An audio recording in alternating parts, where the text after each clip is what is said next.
Hello students, let's see the question. So the question is, consider the following four statements A, B, C and D and select the right option for two correct statements. यहाँ पे चार statements दिए, read करके बताने की कौन सा दो करेक्ट है. First one is RNA was first genetic material. ये तो सही दिया हुआ है क्योंकि RNA में कुछ फीचर्स है, जैसे अगर हम देखें ये रेप्लिकेशन कर सकता है.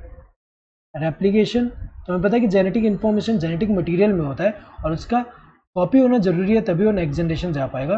तो अगर हम देखें यहाँ पे तो रेप्लिकेशन. इसके अलावा अगर हम देखें ये प्रोटीन सिंथेसिस में भी इन्वॉल्व होता है. प्रोटीन सिंथेसिस में भी इन्वॉल्व होता है यहाँ पे. जैसे कि राइबोसोम है, उसके अंदर RNA है, वो कहाँ पे इन्वॉल्व है, ये जो राइबोसोम है प्रोटीन सिंथेसिस में इन्वॉल्व है. इसके अलावा अगर हम देखें तो कुछ RNA जो होते हैं वो कैटालिटिक एक्शन भी शो करते हैं. उन्हें हम राइबोजाइम बोलते हैं. तो अगर हम देखें यहाँ पे इन फीचर्स की वजह से ये बिलीव किया जाता है कि फर्स्ट जेनेटिक मटेरियल जो RNA रहा होगा ये सारे एक्टिविटी कर पा रहा है, इसलिए ये तो करेक्ट है. 5 methyl uracil found in RNA, ये तो गलत दिया हुआ है क्योंकि 5 मिथाइल यूरेसिल क्या होता है, ये जो है थाइमिन को कहा जाता है. ये क्या है, थाइमिन है. एंड हमें पता है कि थाइमिन जो है RNA में एब्सेंट होता है, उसमें थाइमिन की जगह यूरेसिल होता है. ये गलत दिया हुआ है. DNA polymerase 3 does not require RNA primer for the synthesis of DNA strand.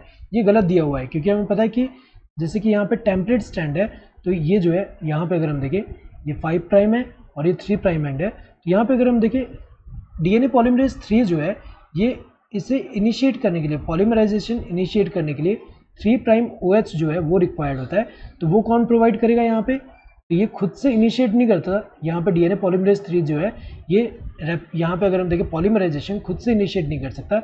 इससे यहाँ पे RNA प्राइमर जो है, RNA प्राइमर क्या प्रोवाइड कर रहा है, यहाँ पे ये जो 3 प्राइम OH प्रोवाइड कर रहा है, जिससे वो जो है यहाँ पे DNA पॉलीमराइजेशन कर पाएगा. तो अगर हम देखें यहाँ पे तो DNA पॉलीमराइजेशन के लिए यहाँ पे अगर हम देखें DNA पॉलीमरेज 3 को यहाँ पे 3 प्राइम OH का रिक्वायरमेंट है जो कि RNA प्राइमर प्रोवाइड कर रहा है. तो ये तो रिक्वायर्ड है, ये तो गलत दिया हुआ है. RNA primer form over 3 prime end of template strand, ये सही दिया हुआ है क्योंकि अगर हम देखें यहाँ पे जो 5 प्राइम 3 प्राइम ये जो दिया हुआ है टेम्पलेट स्ट्रैंड, इसके 3 प्राइम एंड पे यहाँ पे जो है ये RNA प्राइमर यहाँ पे जो है इसके ऊपर फॉर्म होगा.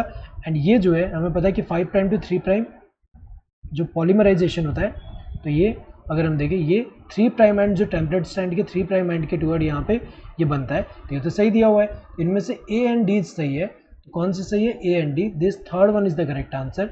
A एंड B ये तो गलत हुआ क्योंकि B वाला जो है ये तो इनकरेक्ट है. यहाँ पे भी B दिया गलत है एंड यहाँ पे C जो दिया है ये भी हमें पता है इनकरेक्ट है. तो correct answer would be this third one, that is C. Hope you understood the question. Thank you and all the best.